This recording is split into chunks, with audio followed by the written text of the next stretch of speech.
আচ্ছা, আপনি তো বিভিন্ন ধর্মের, বিভিন্ন উপজাতি, বিভিন্ন ধর্মের মানুষদের, বিভিন্ন দেশের মানুষদের কাছে দাওয়াত পৌঁছিয়েছেন, আলহামদুলিল্লাহ।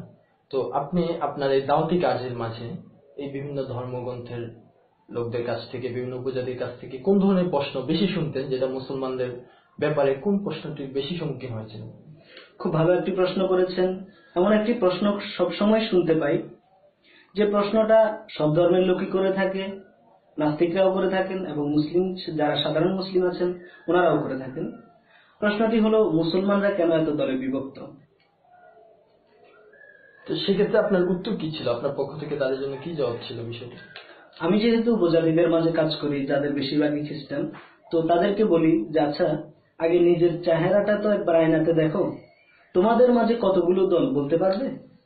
তখন তারা চুপ হয়ে যায়, কারণ তাদের মাঝে দল, মুসলিম বাংলাদেশে যত মুসলমানদের মাঝে দল আছে এর চেয়েও বেশি অনেক দল, অথচ সংখ্যায় তারা হচ্ছে 5 থেকে 7%, আর মুসলিম হচ্ছে প্রায় 90%।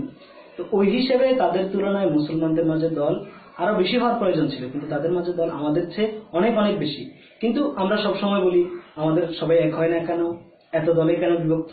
মূলত আমরা দলে বিভক্ত না, তারা অনেক অনেক বেশি দলে বিভক্ত। যেমন আমি যদি কিছু দলের নাম বলি, যেমন রোমান ক্যাথলিক মন্ডলী আছে, আরো আছে প্রাচীন প্রাচ্য মন্ডলী, অর্থোডক্স, অক্সফোর্ড আন্দোলন, অক্সফোর্ড মিশন, চার্চ অফ ব্যাটেরিয়ান, তারপরে আছে Protestant, Methodist, Adventist, Baptist, Presbyterian, salvation army, এই জাতীয় অনেক দল আছে। এবং আপনি জেনে থাকবেন যে খ্রিস্টানরা সাধারণত রোববারে গির্জায় যায়, এমনও খ্রিস্টান আছে যারা রোববারে নয় শনিবারে গির্জায় যায়, রোববারে যায় না। তো এই হিসেবে তাদের মাঝে দল উপদল আমাদের চেয়ে অনেক অনেক বেশি। তখন এই উত্তরের প্রতি উত্তরে তাদের আর কোনো মন্তব্য ছিল না? উত্তরের প্রতি উত্তরে তো তাদের বলার কিছু নেই, কারণ তাদের দলগুলো তো তারা স্পষ্ট দেখতে পাচ্ছে যে একজনের সাথে একজনের কোনো মিল নেই, একজন অপরজনকে দেখতে পাচ্ছে না, সবাই দূরে দূরে। আসলে বাস্তবতা যে এই যে ওদের এত বিভক্তি, সেটা কিন্তু আমরা মুসলমানরাও জানি না, রাইট? অথচ আমাদের ছোট একটা বিভক্তি, এটা আমরাও জানি, আমাদের মুসলমান ভাই সবাই ভিতরে কিন্তু সরলকরণ। এটা হচ্ছে আসলে প্রচারের প্রসার।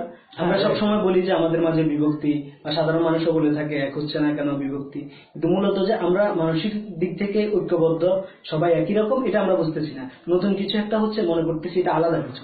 আসলে এটা আলাদা কিছু নয়, একই কাজের ভিন্ন পদ্ধতি। বরং এই মুসলমানদের কানে যে আমাদের বিভক্তিটা যাওয়ার পিছনে কিন্তু আমাদেরই কারণে তাদের কানে গিয়েছে। তো আমি আপনার কাছে আরেকটা প্রশ্ন করতে চাই, আমরা তো মুসলিম, জি, আমাদের মুসলিম নেতাদের মাঝে, বিশেষ করে যারা রাজনীতি করেন, তাদের মাঝে অনেক দ্বিধাদ্বন্দ্ব, বিভিন্ন গ্রুপ, বিভিন্ন একতরফ আমরা দেখতে পাই। এই বিষয়ে আপনি যদি আমাদেরকে কিছু পরিষ্কার করতেন। আমি যেটা বলবো সেটা হচ্ছে যে মুসলিম লিডাররা ঐক্যবদ্ধ পথে হাঁটছেন না, একসাথে হচ্ছেন না, আলাদা আলাদা আঙ্গিকে কাজ করছেন। এখন আপনি যদি এটাকে বলেন যে ওনারা বিভিন্ন দ্বন্দ্বে, দ্বিধাদ্বন্দ্বে বিভক্ত, আলাদা আলাদা, তাহলে এটা ভুল বলবেন। কারণ যদি সবাই এক হয়ে যায়, মুসলিম লিডাররা এবং মুসলমানরা যদি সবাই একসাথে কাজ করে, তাহলে এটা একটা নতুন করে আলাদা কমিউনিটি হবে, নতুন একটা দল হবে, যেটা অন্যান্য দল, অন্যান্য কমিউনিটি, আদার কমিউনিটিজের মাঝে এই দলটার গ্যাপ অনেক বাড়বে, গ্যাপ মিনিমাইজ হবে না।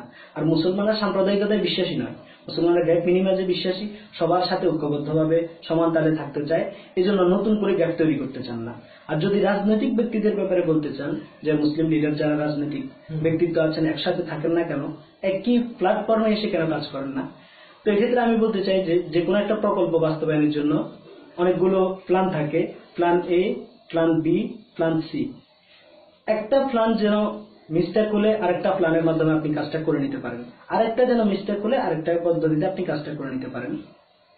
যেমন বর্তমানে নারী নেতৃত্ব আছে, অনেক আলেম আছেন যারা নারী নেতৃত্ব করছেন, অর্থাৎ এই অবস্থাতে যেন ইসলামের বিরুদ্ধে যদি কোনো কিছু হয় তারা যেন এটাকে ট্যাকেল দিতে পারেন এবং মানবতার জন্য কাজ করতে পারেন।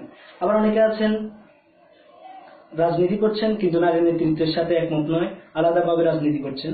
তাদের চিন্তা হলো যে যখন তৃতীয় শক্তির উদ্ভব হবে, এই যে আমরা দুই রাজনীতিতে বন্দী আছি, এটা যখন চলে যাবে, তৃতীয় শক্তির উদ্ভব হবে, তখন কিভাবে কাজ করবেন, তখন যেন তারা এগিয়ে থাকেন এবং ইসলামের জন্য কাজ করতে পারেন। আবার অনেকে আছেন ভোটের রাজনীতি করছেন কিন্তু গণতন্ত্রে বিশ্বাসী নয়, ওনারা খিলাফত ব্যবস্থার সাথে বিশ্বাসী। ওনারা চাচ্ছেন, এখন থেকে প্রস্তুতি নিচ্ছেন যে খিলাফত ব্যবস্থা কি করে কায়েম করা যায়, বা এ নিয়ে ওনারা ওই সময়ের জন্য প্রস্তুতি গ্রহণ করছেন। তো একই উদ্দেশ্যে একই জায়গায় পৌঁছানোর জন্য বিভিন্ন আঙ্গিকে কাজ করা হচ্ছে। এই জন্য প্রত্যেকে আলাদা দল, আলাদা গ্রুপিং বা দলাদলি আছে, বিষয়টা এমন না। সবাই ভাই ভাই, সবাই একই জায়গায় পৌঁছার জন্য সবাই বিভিন্নভাবে চেষ্টা করে যাচ্ছেন। তবে আপনি কি মনে করেন আমাদের মুসলিম নেতাদের মাঝে যারা রাজনীতি করছেন তারা বর্তমানে সরকার দল কিংবা আমাদের প্রধান বিরোধী দল বিএনপির সাথে থেকে ইসলামের জন্য বর্তমানে কোনো ফায়দা অর্জন করতে পারতেছেন কিনা? হ্যাঁ, অবশ্যই। যেমন আমরা যদি এই স্বাধীনতার পর থেকে দেখি যে বিভিন্ন সময় বিভিন্ন বিষয় নিয়ে আমরা আন্দোলন করেছি এবং সাকসেসফুল হয়েছি।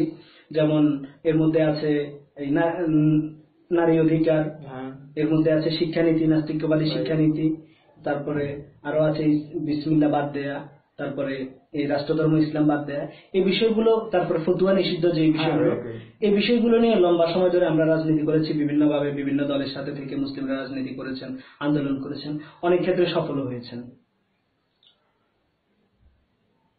আচ্ছা, আপনি কি এটা মনে করেন যে আমরা আমাদের উদ্দেশ্য এক, বিভিন্ন পন্থায় আমরা যেভাবে আগাচ্ছি এটা কখনোই বিভেদ না, বরং এটা আমাদের একটা ঐক্যবদ্ধ হওয়ার এক জায়গায় গিয়ে আমরা ঐক্যবদ্ধ হওয়ার আগ মুহূর্তটা চলতেছে আমাদের? আমি এটা অবশ্যই মনে করি, আপনার সাথে সহমত। আমি মনে করি মুসলিমরা সবাই একই মানসিকতার, ওনাদের মাঝে কোনো গ্যাপ, বিরোধ নেই, গ্রুপ নেই। যেমন আমরা যখন পূর্ব পাকিস্তান ছিলাম, একটা পশ্চিম পাকিস্তান আর একটা পূর্ব পাকিস্তান, উভয় দেশের বেশিরভাগ মুসলিম। এই মুসলিমরাই মুসলিম থেকে আলাদা হয়েছে, কিন্তু ইসলামকে আলাদা করেনি। এই ক্ষেত্রে এই যে বাংলাদেশের মানুষ যারা আছেন, ওনারা এই বিবেচনা করেননি যে আমরা ওদের থেকে, মুসলিম ভাইদের থেকে আলাদা হয়ে গেছি। বিবেচনাটা এটা না, বিবেচনাটা সবার এটা ছিল যে ধর্ম আর দেশ, এই দুটোর সাথে মুসলিমরা কখনোই কম্প্রোমাইজ করতে পারে না, কখনোই এই দুটোর সাথে সন্ধি করা যায় না। এই দুটোকে সামনে রেখে আর বাকি সব করতে পারবো। এই জন্য আমরা তাদের থেকে আলাদা হতে পেরেছি। আমাদের মানসিকতা এক ছিল, আজও আমরা সেই মানসিকতায় মুসলিমরা এদেশে বেড়ে উঠছে। রাইট। আর তাছাড়া পরিবারতন্ত্রের কল্যাণে যেহেতু দুটি দল আধিপত্য বিস্তার করছে বাংলাদেশে, বিএনপি বলেন, আওয়ামী লীগ বলেন, সেক্ষেত্রে তাদের সাথে থেকে তাদেরকে বিভিন্ন ক্ষতিকারক সিদ্ধান্ত, কোরআন বিরোধী সিদ্ধান্ত থেকে কিন্তু তাদেরকে অ্যাভয়েড করে রাখা যাচ্ছে। রাইট। যেহেতু আপনি শরিক দল যদি আপনি হয়ে থাকেন, তখন আপনার কাছ থেকে মন্তব্য নিতে হবে। আপনি কোরআন বিরোধী একটা আইন পাস করবেন, আপনার কাছ থেকে একটা মন্তব্য নিতে হবে।